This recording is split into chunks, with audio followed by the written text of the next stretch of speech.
السلام عليكم ورحمة الله وبركاته. الحمد لله رب العالمين، والصلاة والسلام على سيد المرسلين نبينا محمد وعلى آله وصحبه أجمعين. أما بعد، అల్హమ్దులిల్లాహ్ ఈరోజు మనం హదీత్ క్లాస్లో శత సాంప్రదాయాలు ప్రవక్త సల్లల్లాహు అలైహి వసల్లం వారి 100 సున్నతులను ప్రస్తావిస్తూ ఒక పుస్తకం ఏదైతే జుల్ఫీ దావా అండ్ గైడెన్స్ ఆఫీస్ వారు ప్రింట్ చేశారో అందులో ఈనాటి మన క్లాస్లో 84వ హదీత్ చదవబోతున్నాము. عن أبي هريرة رضي الله تعالى عنه أن رسول الله صلى الله عليه وسلم قال: إياكم والظن فإن الظن أكذب الحديث. హజరత్ అబూ హురైరా రదియల్లాహు తాలా అన్హు ఉల్లేఖించారు, ప్రవక్త సల్లల్లాహు అలైహి వసల్లం ఉపదేశించారు, లేనిపోని అనుమానాలకు పోకండి, గురి కాకండి. లేనిపోని అనుమానం అన్నింటికంటే పెద్ద అబద్ధం. బుఖారీ 6067, ముస్లిం 2563. ఈ హదీత్లో వచ్చినటువంటి సహాబీ పేరు ఇదివరకే మీరు విని ఉన్నారు, హజరత్ అబూ హురైరా రదియల్లాహు తాలా అన్హు. మళ్ళీ మనం హజరత్ అబూ హురైరా రదియల్లాహు తాలా అన్హు వారి గురించి ప్రత్యేకంగా చెప్పుకోని అవసరం లేదు. కాకపోతే ఈ హదీత్లో మనకు ప్రవక్త సల్లల్లాహు అలైహి వసల్లం వారి ఏ బోధన, ఏ ఉపదేశం తెలిసినదో దానిపై కొంచెం శ్రద్ధ వహిస్తాము. అందులోని విషయాలను అర్థం చేసుకొని ఏ దాని నుండి మనల్ని ప్రవక్త వారు వారించారో వాటికి దూరం ఉందాము. అదేమిటి? ఇయ్యాకుం వవన్. ఇయ్యాకుం వవన్, మీరు లేనిపోని అనుమానాలలో పడకండి, వాటిని వదులుకోండి. ప్రియ విద్యార్థులారా, అనుమానాలు అని మనం ఎప్పుడైతే అంటామో సర్వసామాన్యంగా ఇవి 3 రకాలుగా ఉంటాయి అని మీరు గుర్తుంచుకోండి. ఒకటి, ఏదైనా ఆధారాలను బట్టి మనం అనుమానిస్తాము. అక్కడ అవి కేవలం అనుమానాల వరకే మిగిలి ఉండవు, ఒక ప్రామాణికమైన బలమైన ఒక మాటగా అది అవుతుంది. దాన్ని మనం ఒక దృఢ సంకల్పంగా మన మనస్సులో నాటుకుంటాము. ఉదాహరణకు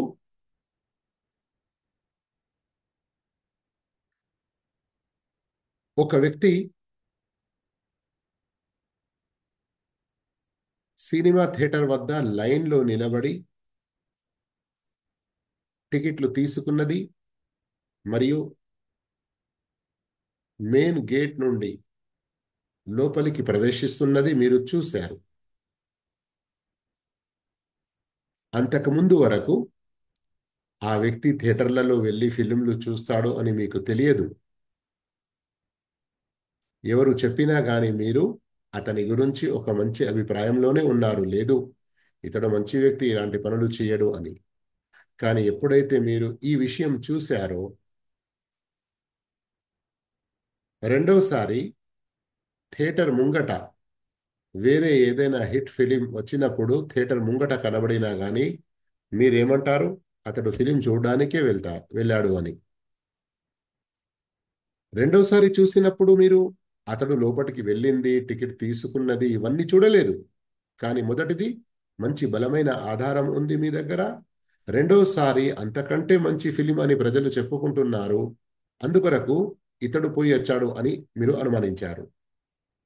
అర్థమైంది కదా? అర్థం కావడానికి ఒక ఎగ్జాంపుల్ ఇచ్చాను నేను, అంతే. రెండవ రకమైన అనుమానం ఇది ఎలాంటి ఆధారంతో కూడి లేనిది.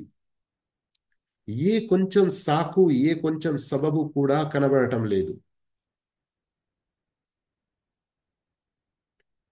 మూడవది కేవలం ఊహాగానాలు మన మనసులో వచ్చేవి.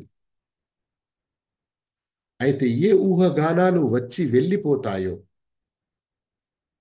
వాటిపై ఎలాంటి పాపం అనేది ఉండదు. కానీ ఏ అనుమానాలు ఆధారం లేకుండా ఉంటాయో వాటి వెంట మీరు పడి దాని గురించి ఇంకా ముందడుగు వేస్తారో, ఇలాంటి వాటి నుండే ఈ హదీతులో మనల్ని ఆపడం జరిగినది. మరియు మొదటి రకం ఏదైతే ఉన్నదో అది ఆధారంతో కూడినది ఉన్నది గనక దాన్ని మీరు నమ్మారు కావచ్చు. కానీ ఎప్పటి వరకైతే సాక్ష్యం దొరకదో మరొకరికి ఏదైనా చెప్పడం, అతనిపై అలాంటి, అంటే అతడు అక్కడికి వెళ్ళినందుకు మీరు డైరెక్ట్గా అతనికి మందలించి ప్రేమగా నసీహత్ చెయ్యడం, ఉపదేశం చెయ్యడం, మరియు అతన్ని ఆ పాపం నుండి ఆపడం, ఇది వేరు విషయం. కానీ మొదటి దానికి ఏదో కొంత ఆధారం ఉన్నది. ఇప్పుడు ఈ హదీసులో మీరు అనుమానాల్లో పడకండి. అనుమానం వాస్తవానికి మాటల్లోకెల్లా అతి అబద్ధమైన మాట, అతి పెద్ద అబద్ధం అన్నట్లుగా చెప్పడం జరిగింది. ఎందుకు గమనించండి.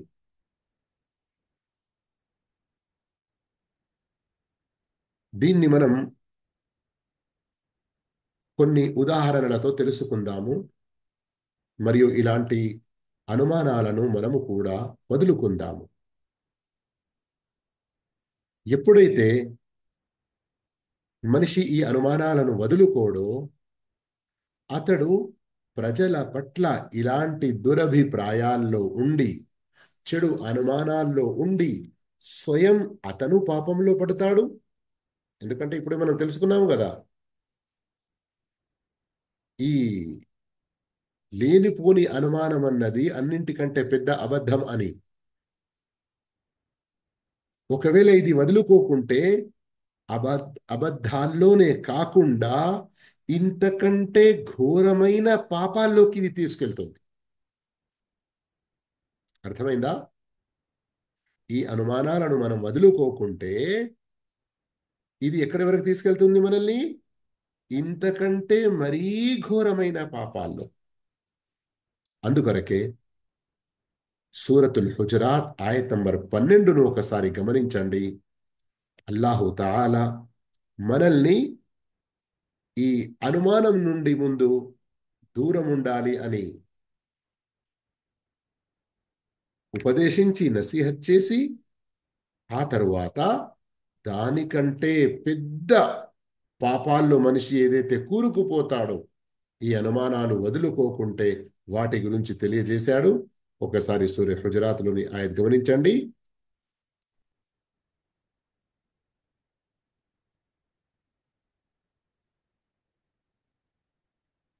చూస్తున్నారా? సూర నంబర్ 49 అల్ హుజరాత్ సూర ఆయత్ నంబర్ 12. ఓ విశ్వాసులారా, ఓ విశ్వాసులారా, అతిగా అనుమానించటానికి దూరంగా ఉండండి. కొన్ని అనుమానాలు పాపాల క్రిందికి వస్తాయి సుమా. కొన్ని అనుమానాలు పాపాల క్రిందికి వస్తాయి అని అల్లా ఇక్కడ చెప్పాడు. ప్రవక్త సల్లల్లాహు అలైహి వసల్లం వారు ఏం చెప్పారు? ఫఇన్న ظن అక్దబ్ అల్ హదీత్, అనుమానాలు అన్నింటికంటే పెద్ద అబద్ధం అని. ఎందుకు? ఆ తర్వాత గమనించండి. ఎప్పుడైతే మనిషి ఒకరి గురించి అన్యాయంగా తప్పుగా అనుమానిస్తాడో ఏం చేస్తాడు? కూపీలు లాగకండి. ఆ ఒకరి గురించి అనుమానం అయింది అంటే ఇక అతని వెంట పడతాడు. పడి అతని గురించి ఒక గూఢచారిగా ఏం చేస్తున్నాడు, ఇతడు ఎటుపోతున్నాడు, ఎందుకు పోతున్నాడు, కూపీలు లాగడం మొదలు పెడతాడు. దానిపై ఇక అతనికి తృప్తి ఉండదు. ఆ మనిషి గురించి ఏదైనా ఒక విషయం చూశాడు, తెలుసుకున్నాడు అంటే ఆ మాట అతని మనస్సులో ఉండదు. ఏం చేస్తాడు? మీలో ఎవరు ఇంకొకరి గురించి వీపు వెనుక చెడుగా చాడీలు చెప్పుకోకూడదు. గీబత్ వలా యగ్తబ్ బాదుకుం బాదా. గీబత్ చేయడం మొదలవుతుంది. పరోక్ష నింద, చెడుగా చెప్పుకోవడం. మరి ఇది ఎంత చెడ్డ పాపమో తెలుసా? అల్లా ఏమంటున్నాడు? ఏమిటి? మీలో ఎవరైనా చచ్చిపోయిన మీ సోదరుని మాంసం తినటానికి ఇష్టపడతారా? చూడండి, మీరు స్వయంగా దీన్ని ఏవగించుకుంటారు, అసహ్యించుకుంటారు. అల్లాకు భయపడుతూ ఉండండి. నిశ్చయంగా అల్లాహ్ పశ్చాత్తాపాన్ని స్వీకరించేవాడు, కరుణించేవాడు. అంటే ఇది చాలా ఘోరమైన పాపం. దీని నుండి తోబా చెయ్యాలి. తోబా చేస్తే అల్లా ఈ పాపాన్ని మన్నించేస్తాడు, క్షమిస్తాడు. అర్థమైందా? ఇక ఉదాహరణతో దీన్ని మనం తెలుసుకుందాము అని చెప్పాను కదా. ఏంటి కొన్ని ఉదాహరణలు? మనిషి ఈ అనుమానాలను వదులుకోకుంటే ఎంత చెడ్డ పాపాలలో కూరుకుపోతాడు.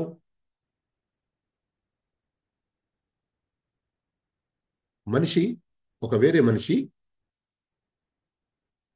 అతని వద్ద ఏదైనా డబ్బులు చూస్తే, అతని గురించి అనుమానం ఉన్నది గనక, ఈ డబ్బులు ఎక్కడైనా హరాం మార్గంలోనే సంపాదించాడు కావచ్చు, లేకుంటే గింత డబ్బు ఎందుకు వస్తుంది మన దగ్గర?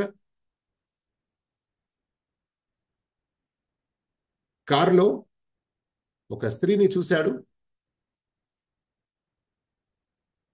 అయితే ఏ మనిషిని అనుమానిస్తున్నాడో ఆ మనిషి వెంట ఒక స్త్రీ ఉంటే, భార్య కావచ్చు, తల్లి కావచ్చు, చెల్లి కావచ్చు, అలా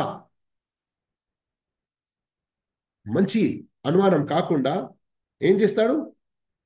లేదు, ఆమె ఏదో ఎవరినో ప్రేమిస్తున్నట్టున్నాడు వీడు, ఆమెను ఎక్కడికో తీసుకెళ్తున్నట్టున్నాడు. ఎటైనా ప్రయాణంలో వెళ్ళినప్పుడు, ఓ, బాగానే ప్రయాణాలు చేస్తున్నాడు, ఆఖరి ఎక్కడి నుండి వస్తుంది కావచ్చు ఇంత డబ్బు. వీడు ఇంతగా ప్రయాణాలకు వెళ్తున్నాడంటే ఏదైనా మంచి పని కొరకు వెళ్తున్నాడా? ఈ విధంగా మనిషి ఈ అనుమానాలకు అడ్డుకట్టు పెట్టకుండా, వదులుకోకుండా అలాగే వదిలేశాడంటే అతని ద్వారా ఎందరో మనుషుల గురించి ఎన్నెన్నో రకాల, అందుకొరకే చూడండి, కొందరిని మనం చూస్తాము. ఒక వ్యక్తి వచ్చి నమాజ్ చేస్తున్నాడు అంటే, ఒకవేళ అతను నమాజ్లో కొంచెం దీర్ఘం చేస్తే, ఏం పాపం చేసి వచ్చాడో, ఇంతగానం పొడుగ్గా ఇంత దీర్ఘంగా సజ్దాలు చేసుకుంటూ దువాలు చేస్తాడు. ఈ విధంగా అనుమాన రోగంలో పడిన మనిషి, అతని నుండి ఎవరూ కూడా మంచి రీతిలో బ్రతికి ఉండరు. ఎవరి గురించైనా ఏదో ఒకటైన అనుమానంతో ఏదో ఒక మాట అనేస్తూ ఉంటాడు. చివరికి ఏమైపోతుంది? ప్రవక్త వారి హదీసులో గమనించండి, ఏం చదివారు? ఫఇన్న వన్న అక్దబల్ హదీద్. ఈ లేనిపోని అనుమానం అన్నది అన్నింటికంటే పెద్ద అబద్ధం. అవును, ఈ మనిషి ఏ ఒక్క అనుమానం కూడా ఆధారంతో కూడినది లేదు గనక ఇతడు అబద్ధాల మూటలు కట్టుకున్న వాడవుతాడు. అసత్య మాటలు ఒకరి గురించి చెప్పిన వాడవుతాడు. చివరికి ఇతడు చాలా పాపాలు తన వీపుపై వేసుకున్న వాడవుతాడు. ఈ విధంగా అల్లా శిక్షలకు ఇతడు గురి అయిపోతాడు. అందుకొరకే సోదర మహాశివులారా, ఇలాంటి పాపాల్లో పడకూడదు. వాస్తవానికి ప్రవక్త సల్లల్లాహు అలైహి వసల్లం చెప్పిన మాటలో ఎన్నో దూరపు ఆలోచనలు మనకు కలిగిస్తాయి. మరియు సమాజం బాగుపడాలి, మంచిగా ఉండాలి అంటే ఇలాంటి అబద్ధాలను, ఇలాంటి అనుమానాలను మనం వదులుకోవాలని చాలా స్పష్టంగా బోధపడుతుంది. రండి, ఈనాటి దర్సులో మనం రెండో హదీత్, హజరత్ అస్వద్ రహిమహుల్లా عن الأسود قال: سألت عائشة رضي الله عنها ما كان النبي صلى الله عليه وسلم يصنع في بيته؟ قالت: كان يكون في مهنة أهله، تعني خدمة أهله، فإذا حضرت الصلاة خرج إلى الصلاة. హజరత్ అస్వద్ రహిమహుల్లా ఉల్లేఖనం ప్రకారం ప్రవక్త సల్లల్లాహు అలైహి వసల్లం ఇంట్లో ఏమి చేసేవారని ఆయిషా రదియల్లాహు తాలా అన్హాని నేను అడిగాను అని అంటున్నారు ఆయన. దానికి ఆయిషా రదియల్లాహు తాలా ఇలా సమాధానం ఇచ్చారు: ప్రవక్త సల్లల్లాహు అలైహి వసల్లం తమ ఇల్లాలికి ఇంటి పనుల్లో సహకరిస్తూ ఉండేవారు. నమాజు సమయం అయిన వెంటనే నమాజు కొరకు వెళ్ళేవారు. సహీ బుఖారీ 676. చాలా స్పష్టంగా ఉంది హదీత్. ఈ హదీతులో కూడా మనకు ఎన్నో బోధనలు అల్హమ్దులిల్లా తెలుస్తున్నాయి. అయితే హదీత్ యొక్క బోధనలు మనకు ఏమున్నాయి అని తెలుసుకునేకి ముందు ఇక్కడ ఆయిషా రదియల్లాహు తన్హా వారి ప్రస్తావన వచ్చింది. ఇంతకు ముందే మనం తెలుసుకున్నాము ఆయిషా రదియల్లాహు తన్హా గురించి. ప్రవక్త సల్లల్లాహు అలైహి వసల్లం వారి పవిత్ర భార్య ఆయిషా రదియల్లాహు తన్హా ఒక్కరే ప్రవక్త వారి 11 భార్యల్లో కన్య. అంటే ఇంతకుముందు ఆయిషా రదియల్లాహు వారికి ఎవరితో పెళ్లి కాలేదు. ప్రవక్తయే ఆయిషా రదియల్లాహు తన్హా వారి మొదటి భర్త. మిగతా భార్యలందరూ కూడా ప్రవక్త సల్లల్లాహు అలైహి వసల్లం కంటే ముందు వేరే భర్తల వద్ద ఉన్నవారు. ఆ వారి యొక్క భర్తలు చనిపోయారు లేదా ఆ భర్తలను వీరు వదిలేశారు. కానీ ఆయిషా రదియల్లాహు తన్హా వారి గురించి చాలా చాలా ఘనతలు ఇంతకుముందు తెలుసుకున్నాము మనం. ఆయిషా రదియల్లాహు తన్హా వారి సీరత్లో ఒక చాలా మంచి తెలుగు పుస్తకం కూడా ఉన్నది. ఇంకా ఎక్కువ తెలుసుకోవాలనుకునేవారు తప్పకుండా ఆ పుస్తకం చదవండి. కానీ ఆయిషా రదియల్లాహు తఆలా అన్హా నువ్వు ఎవరైతే ప్రశ్నించారో వారెవరు? అస్వద్ బిన్ యజీద్ బిన్ ఖైస్ అన్నఖఈ అల్ కూఫీ. ఈయన గురించి ఇమాం దహబీ రహిమహుల్లా చెప్పారు, అల్ ఇమాం అల్ ఖుద్వా అల్ హాఫిద్ అల్ థికా. కూఫాలో తమ కాలంలో చాలా పెద్ద ఆలిం. ఈయన ఎవరు? మీకు హజరత్ అబ్దుల్లా బిన్ మసూద్ రదియల్లాహును తెలుసు కదా. అబ్దుల్లా బిన్ మసూద్ రదియల్లాహు తాలా అన్హు వారి ప్రత్యేక శిష్యుల్లో విద్యార్థుల్లో ఒకరు ఈయన. ఈయన జాహిలియత్ అంటే ప్రవక్త సల్లల్లాహు అలైహి వసల్లం వారి కాలం కంటే ముందు అజ్ఞాన కాలం ఏదైతే ఉందో అది పొందినవారు, మళ్ళీ ఇస్లాం కాలాన్ని కూడా పొందినవారు. హజరత్ అబూబకర్, హజరత్ ఉమర్, హజరత్ ఉస్మాన్, హజరత్ అలీ నలుగురు ఖలీఫా రదియల్లాహు తాలా అన్హాలను చూశారు. వారితో హదీసులను ఉల్లేఖించారు కూడా. అంతేకాదు ఇంకా వేరే పెద్ద పెద్ద సహాబాల ద్వారా కూడా హదీసును ఉల్లేఖించారు. ఈయన చాలా దీర్ఘంగా మంచి రీతిలో నమాజ్ చేసేవారు. తహజ్జుద్ నమాజులు చాలా చేసేవారు మరియు ఉపవాసాలు ఎక్కువగా ఉండేవారు. మంచి జాహిద్ మరియు ఆబిద్ అని చెప్పడం జరిగింది. 80 హజ్లు ఈయన చేశారు. కూఫాలో 75వ హిజ్రీ శకంలో చనిపోయారు. అంటే ఇమాం అబూ హనీఫా రహమతుల్లా అలీ కూఫాలో పుట్టక 5 సంవత్సరాల క్రితం చనిపోయారు. ఇక ఈ హదీత్లో ఆయన ఆయిషా రదియల్లాహు తఆలాతో అడుగుతున్నారు, ప్రశ్నిస్తున్నారు, ప్రవక్త సల్లల్లాహు అలైహి వసల్లం ఇంట్లో ఏం చేసేవారని. ఈ ప్రశ్న ద్వారా మీకు ఒక విషయం బోధపడుతుందా? అదేంటి? మన సహాబా తాబెఈన్ ఈ మొదటి తరానికి చెందినటువంటి పుణ్య పురుషులు సలఫే సాలిహీన్ మన ప్రవక్త జీవితం గురించి ఎలా క్షుణ్ణంగా తెలుసుకొని ఉత్తమ ఆదర్శం పాటించాలని కోరుకునేవారు గమనిస్తున్నారు కదా. సహాబాల మధ్యలో ప్రవక్త ఉన్నప్పుడు సహాబాలకు తెలుస్తూ ఉండేది ప్రవక్త వారు ఏం చేస్తున్నారో, ఏం చేయాలో అలా ప్రవక్త ద్వారా నేర్చుకుంటూ చేసేవారు. తెలియని విషయాన్ని అడిగేవారు. కానీ ఇంట్లో ప్రవక్త సల్లల్లాహు అలైహి వసల్లం కొన్ని గంటలు గడిపినప్పుడు ఇంట్లో ఎలా ఉంటారు? బయట సహాబాలతో ఉండే జీవితానికి మరియు ఇంట్లో భార్యలతో పిల్లలతో ఇంటి జీవితంలో కూడా ప్రవక్త మనకు మా ఇంటి వారికి అందరికీ మంచి ఆదర్శం కదా, ఎలా జీవిస్తారు తెలుసుకోవాలి అన్నటువంటి కుతూహలం. అయితే ఆయిషా సిద్దికా రలియల్లాహు తఆలా వారు కూడా మన విశ్వాసులందరి మాతృమూర్తి. అయితే ఆమె ఏం చెప్పారు? క్లియర్గా చెప్పారు. ప్రవక్త సల్లల్లాహు అలైహి వసల్లం ఇంట్లో వచ్చారంటే ఒక పులి మాదిరిగా అందరిని భయపెట్టిస్తూ ఎక్కడంటే అక్కడ మూలలకు అణిగిపోయేవారుగా, అలా కాదు, అందరితో కలిసి మెలిసి నవ్వుకుంటూ మంచి రీతిలో ఉండి ఇంటి వారికి కూడా ఇంటి పనుల్లో సహాయం చేసుకుంటూ ఉండేవారు అన్నటువంటి విషయం తెలియజేశారు. గమనిస్తున్నారా? ఇక ఇంట్లో ఇంటి వారికి, ఇల్లాలికి ఇంటి పనుల్లో సహాయం చేసేవారు అంటే ఏమిటి? ఇంట్లో ఉన్నప్పుడు కొన్ని సందర్భాల్లో ప్రవక్త సల్లల్లాహు అలైహి వసల్లం తమ యొక్క బట్టలకు ఏదైనా అతుకు వేసుకునేది ఉండేది ఉంటే, ఎక్కడైనా బట్ట చినిగిపోతే వేరే ఒక చిన్న ముక్క వేసి కుట్టుకుంటాము కదా, అలాంటిది ఏదైనా అవసరం ఉంటే, లేదా తమ చెప్పులు సరి చేసుకోవాలి.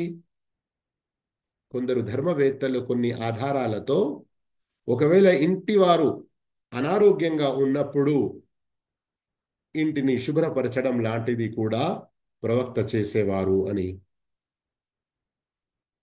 అయితే ఇక్కడ ప్రవక్త ఇంత గొప్ప నాయకులు, ప్రవక్త చీఫ్ ఆఫ్ కమాండర్, ప్రవక్త దేశానికే పెద్ద రాజు లాంటి వారు, ప్రవక్త సర్వ ప్రవక్తలకే గొప్ప నాయకులు, ఇవన్నీ ఉన్నప్పటికీ ఇంట్లో ఆయన ఒక మంచి భర్త మాదిరిగా, పిల్లల మధ్యలో ఒక మంచి తండ్రి మాదిరిగా ఉండేవారు. ఇంటి వారికి, ఇంటి వారిపై నేను మొగోణ్ణి పెద్దోణ్ణి, నేను చెప్పినట్లే ఉండాలి అన్నట్లుగా హుకుం చలాయించుకుంటూ కేవలం అందరూ నాకు సేవకులు, నేనే మీ యొక్క సేవలకు అర్హుణ్ణి, నేను మాత్రం వంగి నా వీపును వంచి ఏం చేసేవాణ్ణి కాదు అన్నటువంటి గర్వంలో ఉండేవారు కాదు ప్రవక్త సల్లల్లాహు అలైహి వసల్లం.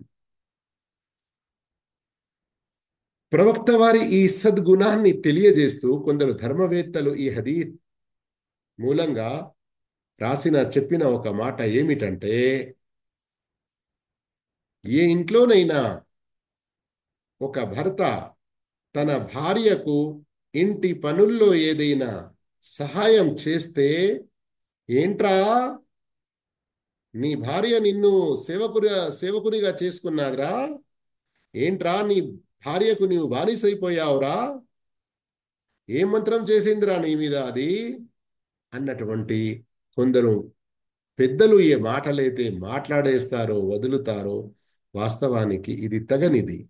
కానీ గుర్తుంచుకోండి భార్యల్లారా, ఇంట్లో ఉండే స్త్రీలారా, ఇదిగో ప్రవక్త ఇంటి పనులు చేసేదట కదా, ఇగో పట్టుకొచ్చి చీపురు, ఈ మొత్తం రూమ్ అంతా ఊడ్చుకురా, ఇలాంటి పనులు కూడా చెయ్యకండి. ఇదిగో ప్రవక్త ఇంట్లో పనులు చేసేవారంట, ఈరోజు మొత్తం ఇంట్లో ఉన్నటువంటి బోళ్ళు, గిన్నెలు, పాత్రలు, పళ్ళాలు అన్ని కడిగేది నీవే, ఇలాంటి ఆదేశాలు ఇచ్చేవారుగా, తిరుగుబడుతనానికి ఎదిగేవారుగా అయ్యేది ఉంటే మీ జీవితాన్ని పాడు చేసుకుంటారు. ప్రేమ పూర్వకంగా జరగాలి. ఇలాంటి హదీతులన్నీ కూడా పరస్పరం ఒకరికి ఒకరు తెలుపుకోవాలి. అసలు విషయం ఏంటో తెలుసా? మనలో ఉన్న లోపం. అల్లా నాకు మీకు మనందరికీ హిదాయత్ ఇవ్వగాక. ఏదో దర్సులు ఉన్నాయంట, తెలుగులో కూడా హదీసులు వినిపిస్తున్నారు, విందాము అని ఆన్లైన్లో కానీ ఎప్పుడైనా జుమ్మా ఖుత్బాలో మస్జిద్లో వినడానికి వెళ్తున్నాము. కానీ ఇంట్లో రోజుకు ఒక్కసారి ఒక 10 నిమిషాలైనా కానీ, కనీసం వారంలో ఒక అరగంట గంట అయినా కానీ మనం ఈరోజు మన ఇంటి వాళ్ళమందరము కలిసి ఒక 2 ఆయతులు 4 ఆయతులు అనువాదంతో చదివి అర్థం చేసుకుందాము. ప్రవక్త వారి కొన్ని హదీతులు చదివి అర్థం చేసుకుందాము. ప్రవక్త యొక్క సీరత్లో బయోగ్రఫీ, ప్రవక్త వారి జీవిత చరిత్రలోని కొన్ని విషయాలు తెలుసుకొని మనం అర్థం చేసుకుందాము. మన ఇంట్లో ఇలాంటి చిన్నపాటి జల్సాలు ఏమైనా చేస్తామా? ఇవి చాలా అవసరం అండి మనకు. ప్రవక్త యొక్క సహాబాలు ఇలా చేసేవారు. అబూ ఉమామా రదియల్లాహు తఆలా అన్హు ఒకసారి ఇంట్లోకి వచ్చారు. వచ్చి ఇంట్లో ఒక గ్లాస్ లాంటిది తీసుకొని, నీళ్ళ పాత్ర ఏదైతే ఉంటుందో, ఉదాహరణకు ఒక కుండ అనుకోండి, రంజన్ అనుకోండి, నీళ్ళ బిందె అనుకోండి, అక్కడికి వెళ్ళి దాని నుండి తన గ్లాసులో నీళ్లు తీసుకొని వచ్చి భార్య పక్కకు మంచంలో కూర్చున్నారు. అందులో నుండి కొన్ని నీళ్లు స్వయం తాగారు. మళ్ళీ భార్యకు ఇచ్చారు. భార్య కొంచెం విచిత్రంగా చూసింది.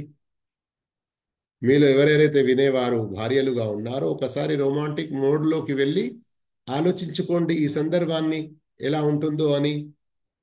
అయితే ఆమె కొంచెం ఆశ్చర్యానికి గురి అయింది. ఏంటి ఈరోజు ఏదో మా వారు నాతో ఏదో రొమాంటిక్ మూడ్లో ఉన్నట్లున్నారు అని.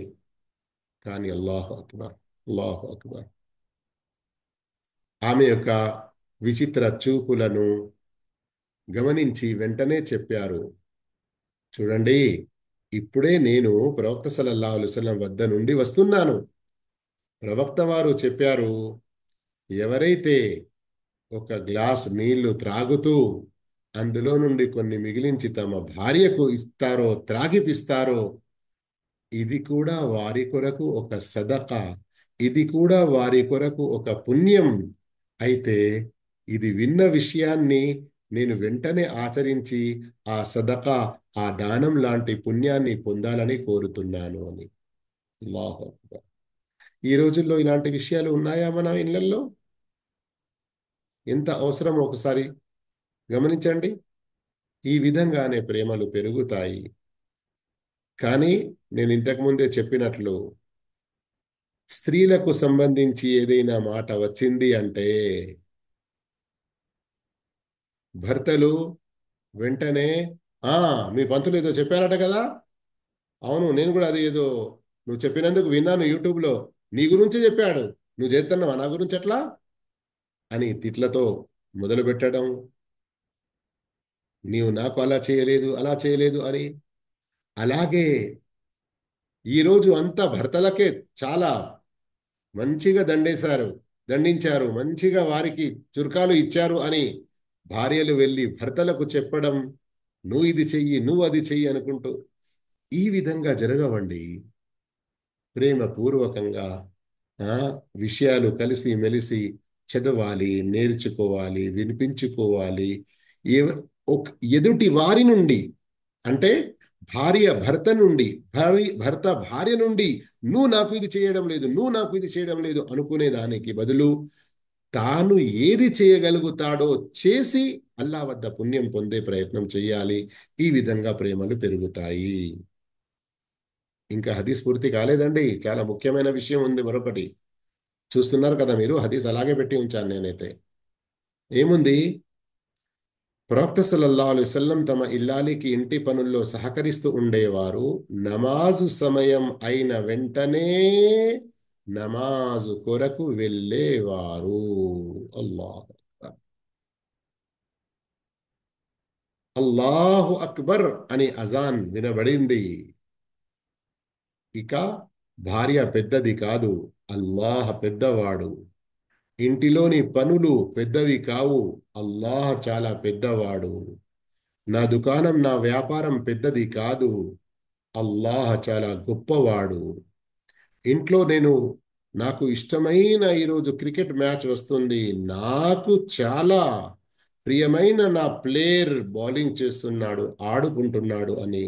లేదా మన అవ్వలు అక్కలు అందరూ కూడా, అబ్బా ఇంత మంచి ప్రోగ్రాం, నాకు ఇష్టమైన సీరియల్, పల్లెటూరు వంటలు, అత్త కోడళ్ళ యొక్క సీరియల్, ఇవన్నీ నాకు ఇష్టమైనవి ఇప్పుడే వస్తున్నాయి కదా అని చూసుకుంటూ ఉండిపోవడం, నమాజును వదలడం, ఇది ఎంత మాత్రం సమంజసం కాదండి. అల్లాహు అక్బర్, అల్లాహ్ అందరికంటే చాలా గొప్పవాడు. నమాజ్ సమయం అయినది అంటే మన ఈ పనులన్నీ కూడా వదులుకొని వెంటనే నమాజ్ వైపునకు వెళ్ళాలి.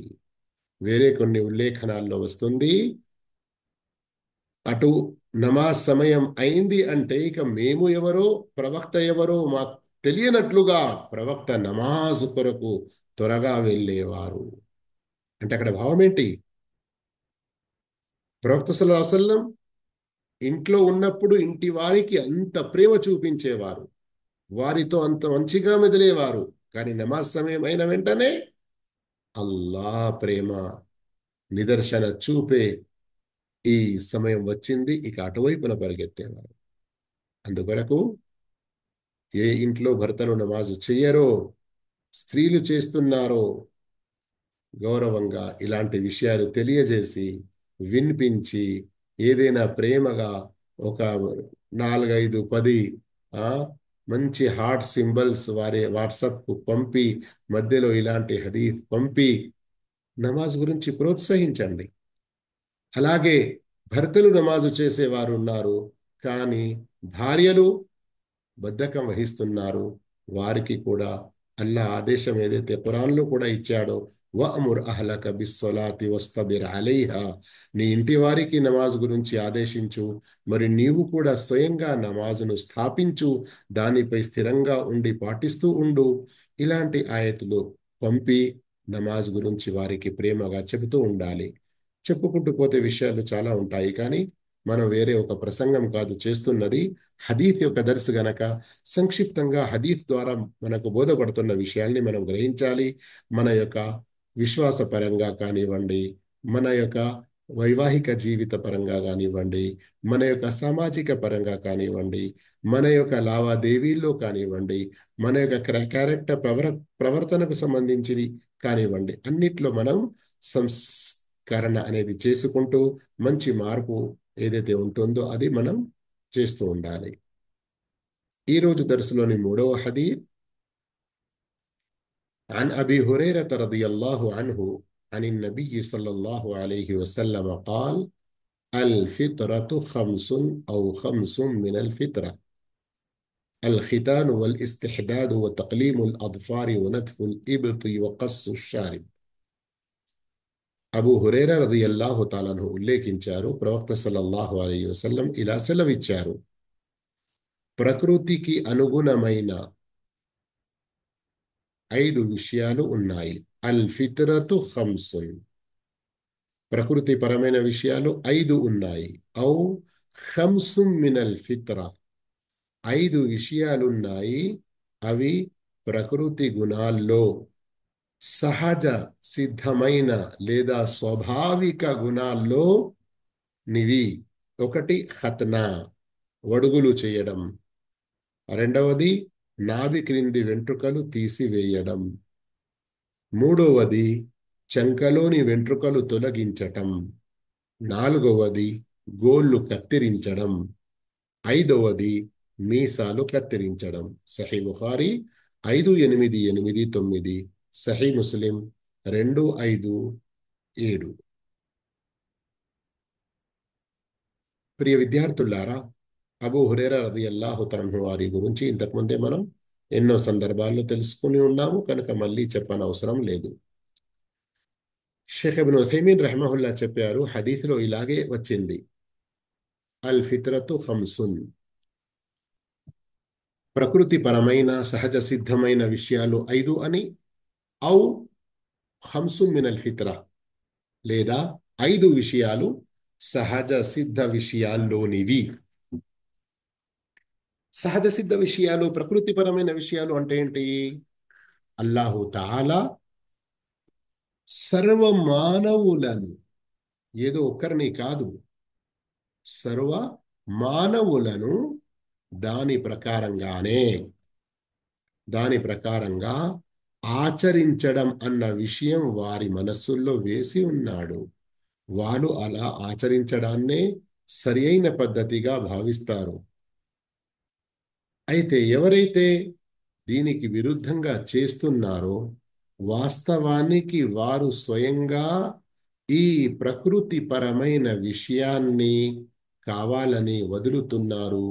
అది వారి అజ్ఞానం వల్ల కావచ్చు, లేదా వారు ఏదైతే ఒక చెడు సమాజంలో ఉండి జీవితం గడుపుతున్నారో అందువల్ల కావచ్చు. లేదా అంటే ప్రతి కాలంలో ప్రతి మనిషి ఒక వయసుకు వచ్చాడు అంటే ఇలాంటి పనులు చేయడమే మంచి విషయం అని అతడు గ్రహిస్తాడు. అయితే ఈ హదీసులో ఇక్కడ మీరు ఏదైతే చూశారో చదివారో 5 విషయాల ప్రస్తావన ఉంది. అయితే వేరే కొన్ని విషయాల్లో ఇంకా 5 విషయాలు అదనంగా ఉన్నాయి. ఉదాహరణకు సహీ ముస్లింలోని హదీస్ నంబర్ 261 261 ఈ హదీసులో సుమారు 10 విషయాల ప్రస్తావన వచ్చింది. అయితే రండి, ఇప్పుడు మనం చదువుతున్నటువంటి హదీసులో మొదటి విషయం ఖత్నా. ఖత్నా చెయ్యడం అంటే బాబు పుట్టిన వెంటనే 7 అకీకా చేస్తాము కదా, ఆ రోజే చేయవచ్చు, మంచి విషయం. లేదా ఎంత తొందరగా అయితే అంత తొందరగా బాల్యంలోనే ఈ అకీకా ఒడుగులు చేసేయాలి. మగపిల్లలకు ఖత్నా చెయ్యడం, ఖత్నా వడుగులు, కొందరు దీనినే సున్నతీలు అని కూడా అంటారు. మగపిల్లలకు ఖత్నా చేయడం విధి, వాజిబ్. అయితే ఎలాగైతే అకీకా గురించి ప్రవక్త సల్లల్లాహు అలైహి వసల్లం వారి సహీ హదీస్ ఉంది 7 చేయాలని, ఈ ఖతనాల గురించి అలా ఒక రోజు అన్నట్టుగా ప్రవక్త సల్లల్లాహు అలైహి వసల్లం నిర్ణయించలేదు. 7వ రోజు, 10వ రోజు, 15వ రోజు అని చెప్పలేదు. కానీ పాత ఆ కాలం నుండే ముస్లింల యొక్క అలవాటు మరియు ధర్మవేత్తలు చెప్పిన విషయం ఏమిటంటే, ఎంత చిన్న వయసులో చేస్తే అంతే మంచిది. ఏంటిది మంచిది? ఆరోగ్యపరంగా మంచిది, సిగ్గు, లజ్జ, హయా ప్రకారంగా కూడా మంచి విషయం, మరియు శారీరకంగా కానీ మానసికంగా కానీ అవస్థ విషయంలో కూడా ఇంత చిన్నతనంలో చేస్తే అంతే తక్కువ అవస్థ ఉంటుంది అంట. షేఖ్ మునతీమ్ రహిమహుల్లాహ్ ఒక సందర్భంలో చెప్పారు, చిన్నతనంలో చేస్తే కేవలం కొంతపాటి శారీరక బాధ ఉంటుంది, కానీ అదే కొంచెం వయసు వచ్చిన తర్వాత చేస్తే మానసిక బాధ కూడా ఉంటుంది. అందుకొరకే ఇది చేసేయాలి. కానీ ఇక ఈ రోజుల్లో కూడా ఎందరో ముస్లింలు తప్పుడు ఆచారాల్లో పడి ఉన్నారు. చిన్నతనంలో చెయ్యకుండా 7, 8, 9, కొందరికైతే 10 సంవత్సరాల 12 సంవత్సరాల వయసులో చేస్తారు. తప్పు విషయం ఇది. మరో తప్పు విషయం ఏం చేస్తున్నారు ఈ రోజుల్లో? ఈ సున్నతీలు ఖత్నాలు చేయడానికి కూడా పెద్ద పెద్ద ఫంక్షన్ల మాదిరిగా చేస్తున్నారు. ఒక పల్లెటూరులో దావత్ పని కొరకు ఒక నలుగురం మేము కలిసి వెళ్ళినప్పుడు ఆ పల్లెటూరులో ప్రవేశిస్తూ ఉంటే ఇండ్లు మొదలైన వెంటనే సుమారు ఒక 200 మీటర్లు ఎంత దూరం వరకు మొత్తం చిన్న చిన్న మెరుస్తున్న లైట్లు పెడతారు కదా, అలా పెట్టారు. ముందుకు వెళ్ళిన తర్వాత ఎడమ వైపున చాలా పిండాలు వేసి అక్కడ పెండిల్లో పెడతారు చూడండి. ఆ రాజు రాణి కూర్చుండే అటువంటి కుర్చీలు 2 తీసుకొచ్చి, పిల్లవాడు పెళ్లి పిల్ల, అలాంటి 2 కుర్చీలు వేసి ఉన్నాయి. ఏంటి ఇక్కడ ఏదైనా పెళ్లి ఉందా అని మా వాళ్ళలో ఒకరు అడిగితే, కాదు కాదు, ఈ గ్రామానికి సర్పంచ్ ఫలానా ముస్లిం అయిన కదా, ఆయన కొడుకు యొక్క వడుగులు జరుగుతున్నాయి, రాత్రి ఫంక్షన్ ఉన్నది, మొత్తం గ్రామస్తులందరికీ కూడా భోజనాల వసతులు ఉన్నాయి. అయ్యో మరి అవేంటి అంటే, అక్కడ ఖతనా సున్నతీలు చేసిన తర్వాత ఆ 2 కుర్చీల మీద ఆ పిల్లల్ని, ఆ 2 బాబులను కూర్చోబెడతారు. ఎంతున్నది వయసు? 13, 14 సంవత్సరాలు అని చెప్తున్నారు. ఎంత బాధాకరమైన విషయం గమనించండి. సున్నతులకు వ్యతిరేకంగా వృధా ఖర్చులు, ఈ ఖర్చులు అన్నీ కూడా వృధా అవుతాయి, పాపంలో వెళ్తాయి. అందుకొరకు ఇలాంటి దురాచారాలను వదులుకోవాలి. రెండవ ప్రకృతిపరమైన విషయం, నాభి క్రింది వెంట్రుకలు తీసివేయడం.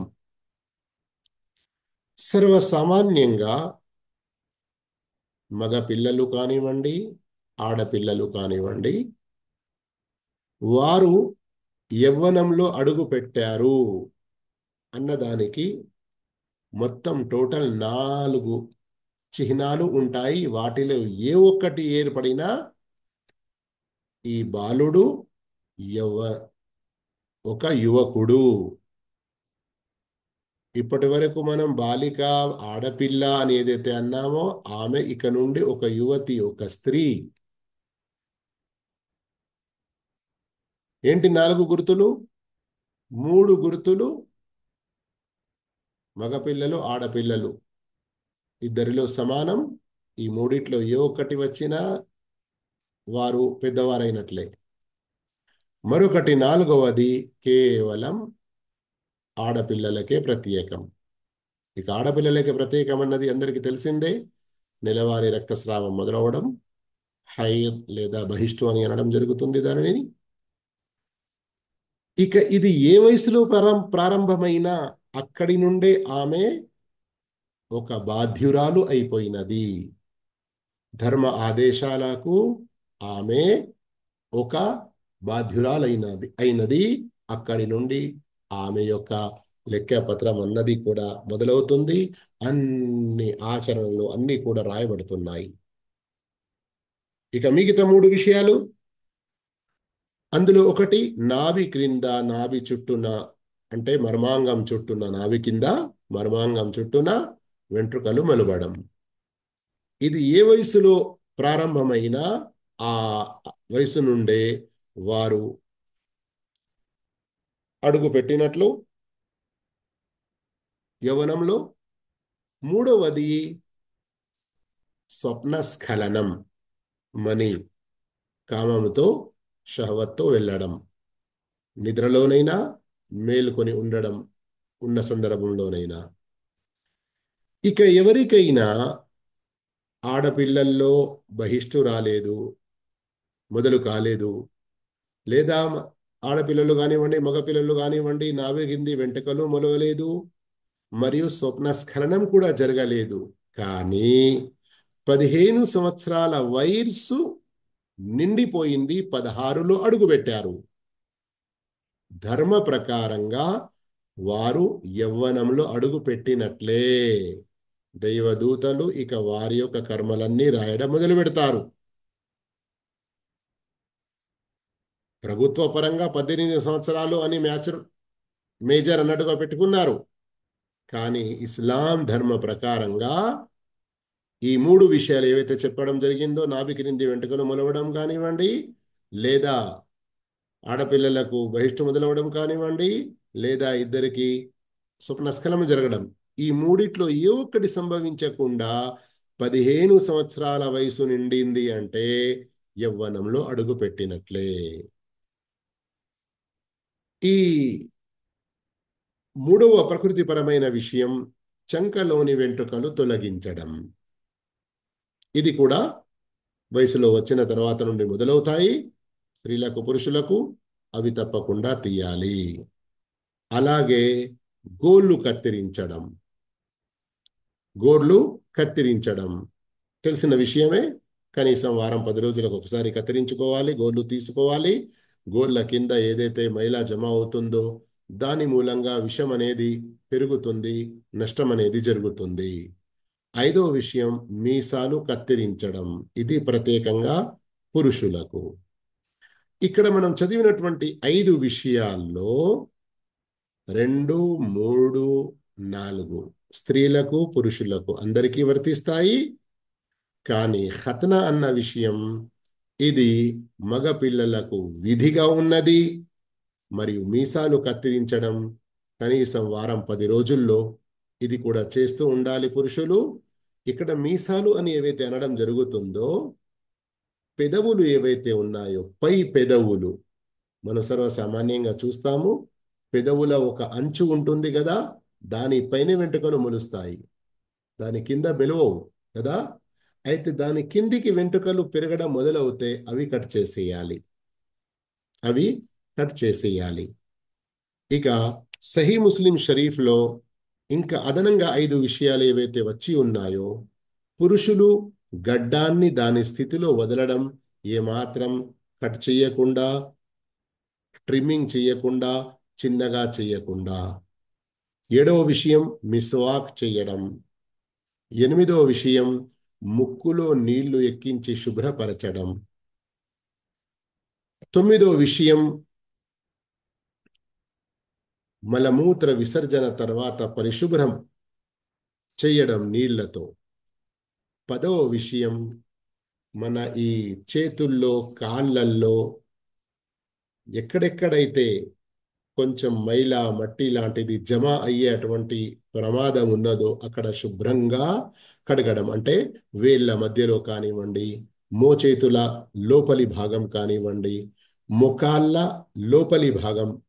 ముఖాలు అంటే మనం సరసనంగా పైన ఉంటుంది కదా, అది దాని వెనుక ఏదైతే ఉన్నదో పిక్క మరియు తోడ, ఎక్కడి నుండి అయితే పిక్క ఎండ్ అయి తోడ మొదలవుతుంది కదా, లోపలి భాగం అక్కడ చెమట కూడా వస్తూ ఉంటుంది. ఎలా ఇలాంటి ప్రదేశాలను ప్రత్యేకంగా కడిగి శుభ్రపరచుకోవడం. ఎందుకంటే ఇవన్నీ విషయాలను మీరు చూడండి, ఈ 10 విషయాలను గనక మీరు గ్రహిస్తే ఏం తెలుస్తుంది?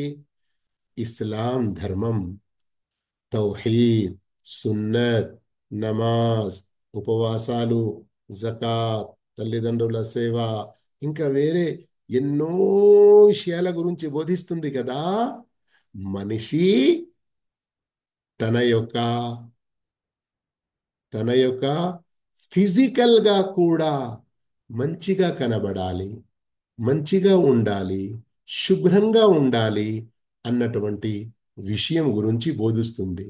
అందుకొరకే చూడండి, ఈ రోజుల్లో ఎవరైతే మీసాలు కత్తిరించకుండా, చెంక వెంట్రుకలు తీయకుండా ఇలా అశుభ్రంగా, ఎంత చిందరవందరంగా, పాడుగా ఉంటారు.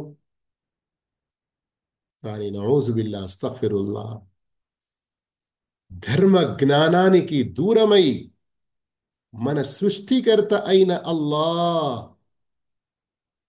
మన అందరి మానవుల నాయకులైన ప్రవక్త ముహమ్మద్ కారుణ్యమూర్తి సల్లల్లాహు అలైహి వసల్లం ద్వారా ఇచ్చిన మంచి బోధనలను మరిచిపోయి వాటికి దూరంగా ఉన్నందువల్ల కుక్కల మాదిరిగా, పందుల మాదిరిగా తల వెంట్రుకలు కట్ చేసుకోవడాన్ని ఈ రోజుల్లో ఒక ఫ్యాషన్గా భావిస్తున్నారు.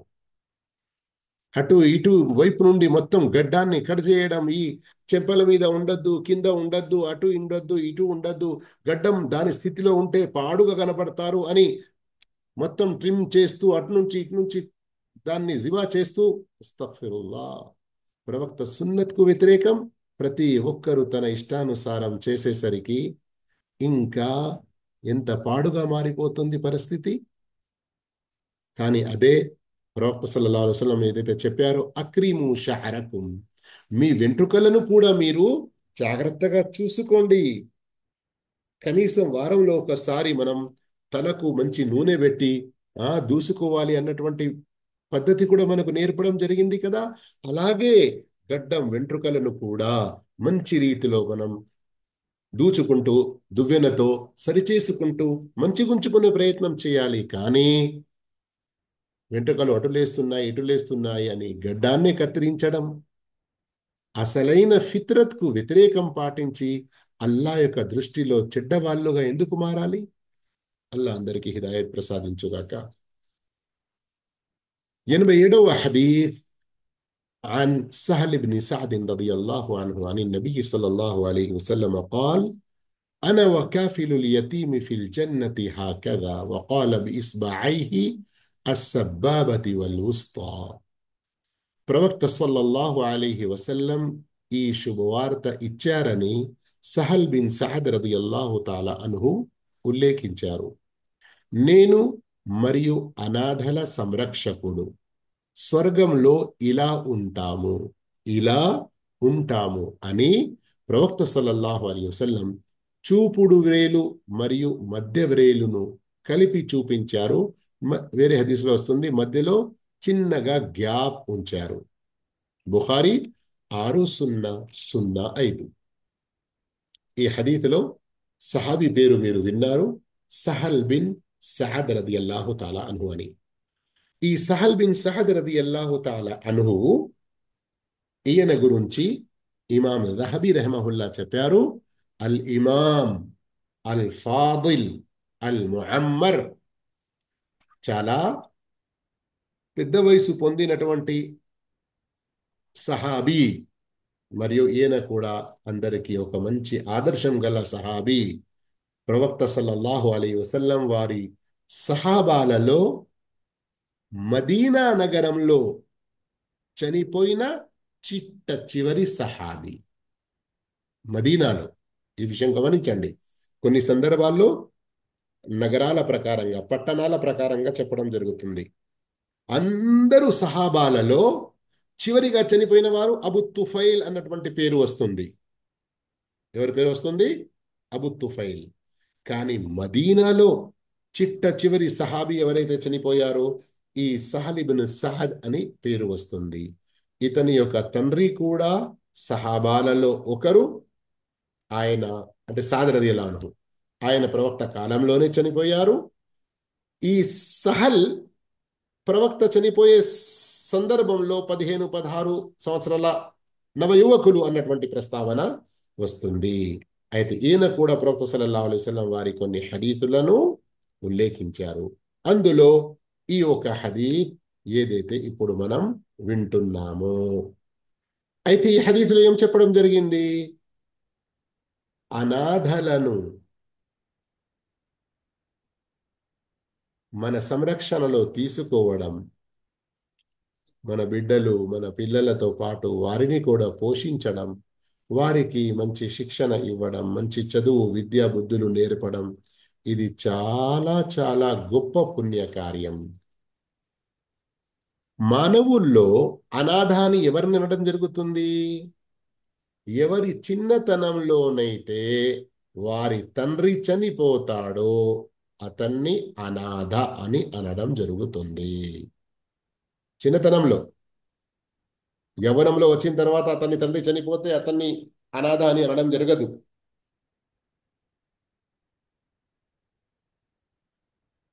అయితే ఈ అనాథలను పోషించడంలో ఎంత గొప్ప పుణ్యమున్నది ఈ హదీత్ యొక్క చివరి పదాలు తెలుస్తున్నాయి. ప్రవక్త సల్లల్లాహు అలైహి వసల్లం తమ చూపుడు వేలు మరియు మధ్య వేలు రెండిటిని దగ్గరగా చేశారు. మధ్యలో చిన్న గ్యాప్ పెట్టేసి, నేను మరియు ఆ అనాథల సంరక్షకుడు మేమిద్దరము స్వర్గంలో ఇలా ఉంటాము. ఈ గ్యాప్ ఏంటి? ధర్మవేత్తలు చెప్పారు, ఆ వ్యక్తి ప్రవక్తకు కరెక్ట్ సమానంగా అదే స్థానంలో స్వర్గంలో ఉండకపోవచ్చు.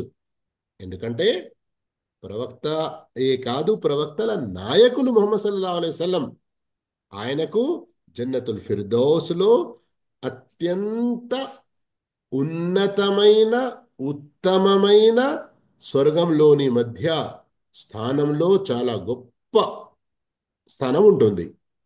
అయితే ఈ అనాథల సంరక్షకుడు ప్రవక్తకు చాలా దగ్గరగా ఉంటాడు స్వర్గంలో అన్నటువంటి శుభవార్త ఇవ్వడం జరిగింది. కానీ శ్రద్ధ వహించండి, శ్రద్ధ వహించండి. అదేమిటంటే ప్రవక్తకు ఇంత దగ్గరగా స్థానం పొందడానికి అనాథల సంరక్షణ తీసుకోవడం మంచి విషయం. అంతకంటే మరీ ముఖ్యమైనది తౌహీద్ మరియు సున్నత్ అనేది ఉండాలి.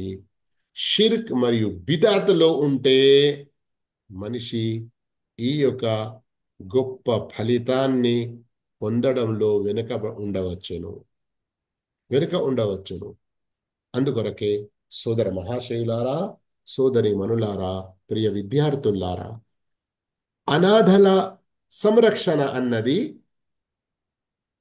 ఎన్నో రకాలుగా కావచ్చు. ఒకటి, ఎవరైనా అనాథను మీరు తీసుకొచ్చుకున్నారు, మీ దగ్గర పెట్టి పోషించుకుతున్నారు మరియు పెంచుతున్నారు. కానీ గుర్తుండాలి, వయసు పెరుగుతున్న కొద్దీ మీ పిల్లలు మరియు ఆ అనాథ, ఒకవేళ ఆ అనాథ ఏ రక్త సంబంధం లేకుండా మీ పిల్లలకు మహరం లాంటి వాడు కాకుంటే, వయసు పెరిగిన కొద్దీ పరదా అనే విషయాన్ని మరచిపోకూడదు. వేరే ఆదేశాలు ఏవైతే వర్తిస్తాయో వాటిని గుర్తుంచుకోవాలి.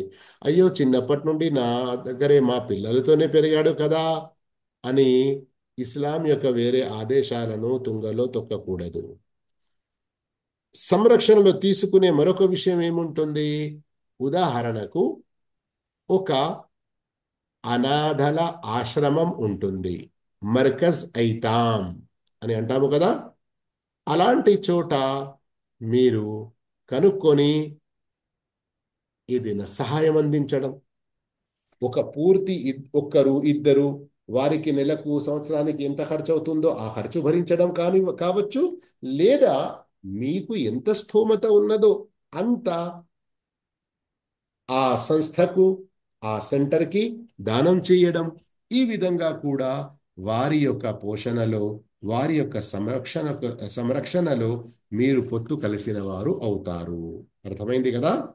అల్లాహుతాలాతో దువా చేస్తున్నాము, అల్లాహుతాలా మనం చదువుతున్న ఈ హదీతులను అర్థం చేసుకొని ఆచరించేటువంటి భాగ్యం ప్రసాదించుగాక. ఇన్షా అల్లా 88వ హదీత్ నుండి నెక్స్ట్ క్లాస్లో చదువుదాము. వస్సలాము అలైకుం వరహమతుల్లాహి వబర్కాతు.